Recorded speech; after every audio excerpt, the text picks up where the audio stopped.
이런 거 도와줘서 진짜 내가 좀 더 잘했어야 되는데 이런 부분 부탁해서 미안해. 그리고 정말 고마워. 최고야. 요런 것만 잘하면 문제가 없거든요. 마우 연구소.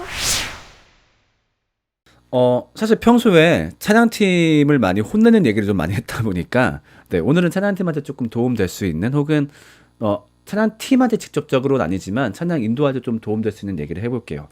제가 종종 받는 어떤 상담 중에 하나가, 저는 음악을 잘 모르는 목사입니다. 그런데 찬양팀을 이끌게 되었어요. 어떻게 하면 될까요? 유유. 이렇게 말씀하시는 분들이 많이 있어요.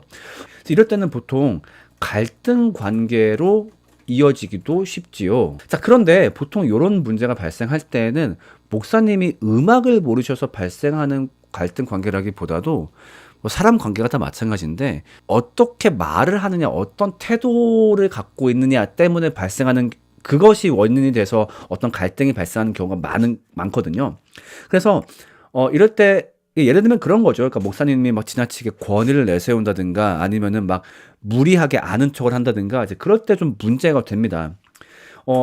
약간 좀 이 얘기를 확장해서 리더의 역량이라고 했을 때, 리더 같은 경우는 항상 모든 거를 완벽하게 알지 않아도 괜찮아요. 그러니까 리더는 완벽으로 팀을 이끄는 사람이 아닙니다. 오히려 리더는 자신의 부족한 부분을 명확히 인지해서 그 부분을 도와줄 사람을 세우는 것, 이게 오히려 리더의 역할에 더 가깝고요. 이 역할만 잘한다면은 욕 안 먹습니다. 그 다음에 공치사 잘하면 돼요. 공치사가 뭡니까? 결국 두 가지 말하는 거. 미안해, 고마워. 이런 거 도와줘서 진짜 내가 좀 더 잘했어야 되는데 이런 부분 부탁해서 미안해. 그리고 정말 고마워. 최고야. 요런 것만 잘하면 문제가 없거든요. 그래서 찬양팀한테는 어떻게 도움을 청하면 되는지, 그런 부분들을 한번 얘기해 보려고 해요. 자, 일단은 첫 번째. 부족함을 솔직히 인정하고 오픈하세요. 이번에 찬양팀 맡기는 누구누구 목사예요. 근데 뭐 목사여서 제가 이걸 맡게 되긴 했는데, 저는 음악도 잘 모르고 하다 보니까 여러분들의 많은 도움이 필요합니다. 그래서 여러분들께 좀 많은 도움 요청할게요. 먼저 솔직히 오픈한 다음에 악기팀 중에서 프로듀서를 한 명 뽑습니다. 명칭이 꼭 프로듀서이진 않아도 되는데, 디렉터? 아무튼 뭐 그런 악기팀 중에서 한 명 골라서 전체 음악을 좀 디자인해줄 디렉터를 한 명을 뽑습니다. 보통은 건반이 할 때가 많은데, 건반 아니면 드럼이 할 때가 많은데, 아무튼 그렇게 한 명을 좀 뽑아요. 그래가지고 그 사람을 잘 활용하면 됩니다. 어떻게 활용하냐? 그러니까 목사님이 콘티를 짠 후에 디렉터에게 먼저 보내주세요. 그 다음에 디렉터한테 검사를 맡는 거예요. 특히 어떤 것들을 검사 맡아야 되냐면은, 이 곡과 이 곡이 연결 가능한지, 또 예를 들면 이 목소리 소위 말하는 키업 같은 거 이거 해도 어색하지 않은지, 그리고 유튜브에서 봤던 어떤 곡이 있는데 실제 그 유튜브처럼 연주해 줄 수 있는지, 이런 것들을 먼저 디렉터한테 먼저 검사를 받으세요. 그리고 디렉터가 피드백하면은 그 말 좀 들으세요. 말 좀 들으세요. 그러니까 예를 들면은 이 곡하고 이 곡을 연결하고 싶어 해. 근데 예를 들면 건반 주자가 디렉터야. 근데 디렉터가 봤을 때 이거 너무 무리가 되는 거지. 목사님 이것하고 있기에는 너무 어려울 것 같아요. 그럼 그랬을 때 좀 고집을 부리는 분들이 있어요. 여러분, 사람을 세워놓고 그 사람의 권위를 인정해주지 않으면 안 됩니다. 분명히 그 사람한테 음악적인 결정권이 있다고 세워졌기 때문에 그 사람이 내리는 음악적 판단은 존중해줘야 돼요. 그렇구나. 알겠어. 그러면 내가 다른 곡 찾아와 볼게. 그리고 뭐 이런 것도 마찬가지예요. 이번에 이 곡 있잖아. 이거 유튜브에서 땡땡 워십이 하는 거 봤어. 근데 너무 좋더라고. 이렇게 연주해 줘가 아니라, 이렇게 연주가 가능할까라고 물어봐야 돼요.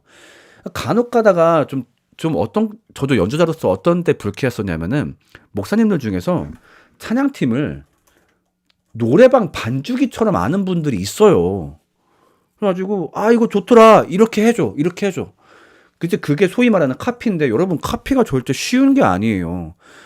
카피를 수월하게 할 줄 아는 사람들은 전공생급은 돼야 쉽게 할 수 있고, 일반적인 악기팀이 듣는 대로 바로 하기가 어려워요. 근데 해봐. 그러면 애들이 또 어떻게든 해. 막 무리되게 한단 말이에요. 그러면서 거봐 되잖아. 안 된다고 생각하니까 안 되는 거지.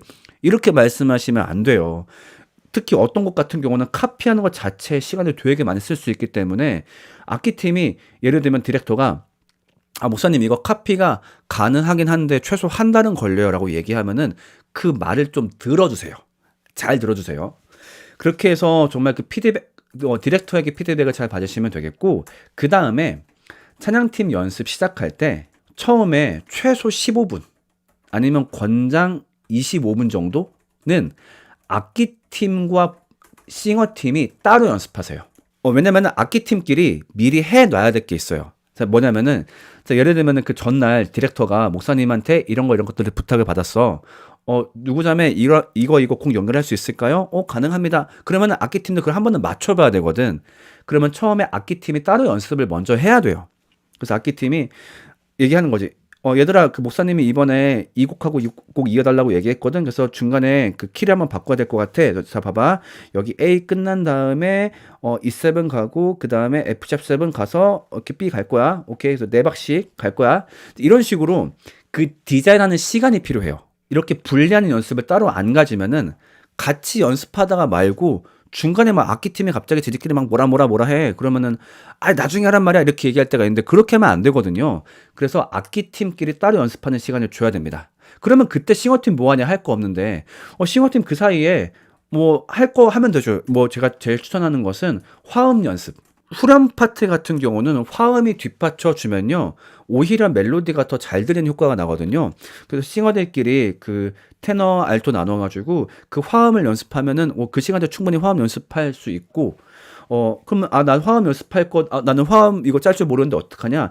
이 부분도 디렉터한테 부탁하거나, 아니면 싱어 중에 그거를 할 수 있는 사람이 있으면은 화음 담당한테 부탁을 좀 미리 해가지고 그런 거 좀 미리 좀 해달라 부탁해도 되고, 아니면 이때 보컬 코칭 받으면 되죠.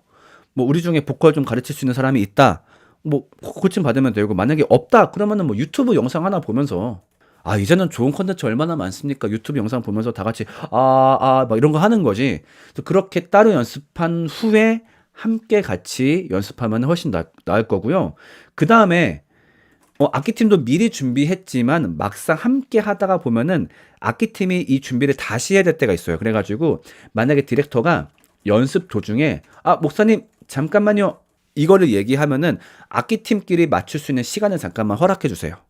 그러니까 아까 악기팀이 맞췄지만 막상 하다 보면 또 생각 같지 않을 때가 있거든. 그래서 하다가 디렉터가 목사님 저희 악기팀 뭐 하나만 맞추고 갈게요. 그러면은 뭐 그때 좀 다른 사람들 할 일이 없더라도 그 시간을 충분히 기다려 줘야 돼요.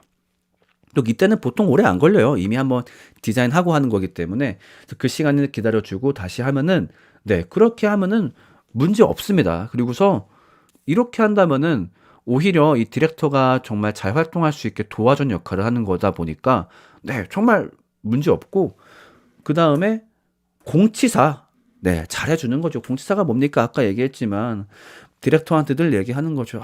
미안해. 그 주중에 바쁠 텐데 내가 음악을 잘 몰라가지고 이렇게 자꾸 맨날 부탁하고 진짜 고마워. 그래서 연말에 선물 같은 거 하나 해주고, 네, 이런 공치사만 잘하더라도 아무런 문제가 없습니다. 그리고 그 얘기 하나 더 할게. 맞아. 그 얘기 잠깐만. 음악을 모르는 목사님이 나도 그래도 좀 음악을 배워보겠다 해서 악기를 배우려고 합니다. 그럼 어떤 악기를 배우면 좋을까요? 라고 종종 물어보시는데, 이때 많이들 배우는 악기가 기타인데요. 저는 기타보다는 오히려 저는 드럼을 추천하는 편입니다. 왜냐면은 기타를 배우는 이유는 아마 그걸 거예요. 그래서 기타 같은 경우는 그 치면서 인도할 수 있으니까. 그런데 많은 경우 사실 악기팀 입장에서 목사님이 기타를 안 치시는 게 더 나을 때가 있어요. 그러니까 정말 기타를 완전 숙달해서 치는 게 아니라고 한다면은 오히려 방해될 때가 많거든요. 뭐 예를 들면 그런 거지. 잠깐만. 그러니까 뭐 예를 들면 목사님이 뭐 그 기타 학원에서 D 코드를 배웠어요. D 코드. 근데 D 코드 같은 경우는 위에 두 줄을 반드시 막아줘야 되거든요. 근데 위에 두 줄을 안 막아주면 소리가 되게 이상해요. 이건 D 코드가 아니거든. 그렇기 때문에 위에를 확실히 막아줘야 돼요. 그렇지 않고 나머지 줄을 치게 되면은 다른 악기들이랑 어우러져서 다른 악기들이랑 뭉개지는 소리가 발생하거든. 그 다음에 그것도 있어요. 예를 들면은 목사님이 기타 코드를 자세히 몰라. 예를 들면은 D 서스포를 쳐야 돼. 근데 D를 쳐. 그러니까 원래는 D 서스포를 쳐야 되는데 D를 쳐. 이러면은 악기팀은 이걸 치는데 기타는 이걸 쳐. 이 두 가지가 겹치게 되면은 되게 이상한 소리가 나거든요. 그래서 뭐 예를 들면은 기타 혼자 어디서 예배 인도를 해. 그때는 뭐 상관없겠지만 찬양팀 입장에서는 오히려 기타를 안 치시는 게 더 도움될 때가 있어요. 네, 아이고. 그래서 저는 그래서 저는 기타보다 추천하는 악기가 드럼인데, 왜 드럼이냐면요. 드럼은 전체 음악을 이해할 수 있고, 그 다음에 찬양팀한테 어떤 부탁을 하기가 쉬워요. 왜냐면 보통 그러니까 음악이라는 거는 기본적으로 리듬 위에 얹어지는 거거든요. 리듬이 먼저 깔리고 그 위에 화성과 멜로디가 얹어지는 구조이기 때문에 예를 들면 이렇게 얘기를 해볼게요. 찬양팀한테 어떤 식의 연주를 좀 주문하고 싶어. 아 얘들아 그 이번에 우리 주 안에서 노래하며 그거를 이런 스타일로 가면 어떨까 싶거든. 근데 그렇게 막 입으로 설명할 때 만약에 건반을 설명해. 이렇게 뭔가 빠빠 이렇게 하면 어때? 근데 이렇게 얘기하면 악기팀들이 잘 못 알아들어요. 근데 드럼 박자로 얘기하면요 모든 악기팀이 정확하게 알아들어요. 야 이번에 그 우리 주 안에서 노래하면 그거 있잖아. 둠따 둠따 둠따 이렇게 가면 어때? 이러면요 모든 악기팀이 한 번에 이해합니다. 왜냐면 리듬은 가장 기본이거든요. 네, 그래서 오히려 만약에 어떤 악기를 배우신다라고 한다면은 드럼을 배우신다면 음악 전체를 이해하고 악기팀과 소통하기에 정말 좋습니다. 네, 그래서 뭐 둘 다 하시면 좋겠다만 네, 제가 가장 추천하는 악기는 드럼입니다. 드럼을 배우시는 거를 제일 추천합니다. 아, 더불어서 플러스 마지막 이거 내가 자주 얘기하는 건데 또 얘기할게. 제발 악기팀한테 세션이라고 좀 부르지 마세요. 세션은 악기팀을 멋있게 이르는 말이 아니에요. 그러니까 이게 대중음악 문화가 교회 음악으로 흘러 들어오면서 맞는 용어도 많이 흘러 들어왔지만 세션 같은 용어가 잘못 흘러 들어왔어요. 세션은 무엇이냐? 공식 팀이 아닌 용병 같은 거라 생각하시면 돼요. 그러니까 이게 원래 세션의 전체 풀 이름은 뭐냐면 원래는 하우스 세션이에요. 하우스 세션이 뭔데? 옛날에 미국 같은 데 보면은 이제 그런 어떤 재즈 하우스 혹은 이제 공연을 하는 하우스가 있잖아. 그러면은 이 하우스에 소속되어 있는 연주자가 있어. 예를 들면 드럼이 있고 뭐 베이스가 있고 건반이 있어. 그러면은 그 하우스에 맨날 이 사람들만 공연하는 게 아니라 투어를 다니는 친구가 있어요. 그러면은 오늘 이 하우스에 예를 들면 뭐 엘비스 프레슬리가 왔어. 근데 혼자 온 거야. 그래가지고 엘비스 프레슬리가 하우스한테 물어보는 거지. 아, 여기 하우스 세션 있습니까? 마침 우리 드럼, 베이스, 건반 있어요. 아, 그래요? 그 사람들 갖다 쓸게요. 그러면 이 사람들을 정식 멤버가 아닌 하우스 세션에 갖다 쓰는 거죠. 그럼 만약에 프레슬리가 오늘 저희와 함께한 하우스 세션입니다. 이렇게 소개한다면은 나랑 공식적으로 같이 하는 팀은 아니지만 여기에 하우스에 속해서 나를 도와주는 친구들이다. 이렇게 소개를 하는 거죠. 그래서 이게 확장이 돼가지고 오늘날 실용음악에서 활용할 때는 그러니까 정식 멤버가 아닌 뭐 어떤 밴드가 있다라고 했을 때 예를 들면 뭐 YB 구성을 보면은 베이스, 기타, 드럼 이렇게만 있단 말이에요. 좀 아쉬워. 그래가지고 콘서트 할 때 예를 들면 뭐 색소폰하고 뭐 신스가 있으면 좋겠어. 그러면 이 색소폰 연주자하고 신스 연주자를 세션으로서 그러니까 정식 멤버가 아닌 세션으로서 불러오는 거죠. 일시적인 페이를 주고. 그럼 이 사람들은 YB가 아닌 YB 콘서트 세션이 되는 거죠. 근데 이걸 잘못 보고서 세션이 악기팀을 멋있게 이르는 말이구나. 이렇게 오해해서 악기팀을 세션이라고 부를 때가 있어요. 이렇게 부르시면 안 됩니다. 근데 재밌는 건 저번에 이 얘기하니까 댓글에 누가 그렇게 단 거야. 근데 이렇게나 많이 퍼진 용례면 그냥 인정해줘야 되는 거 아닌가요? 이럴 거면 맞춤법 교정이 왜 있습니까? 좀 틀렸으면 좀 인정 좀 하고. 아우 진짜 그 알량한 자존심. 틀리면 틀린 거지. 네, 분명히 공식적인 용례가 있는 용어이기 때문에 네, 그 교회에서 세션이란 찬양팀에서 세션이라는 용어 쓰시면 안 되고요.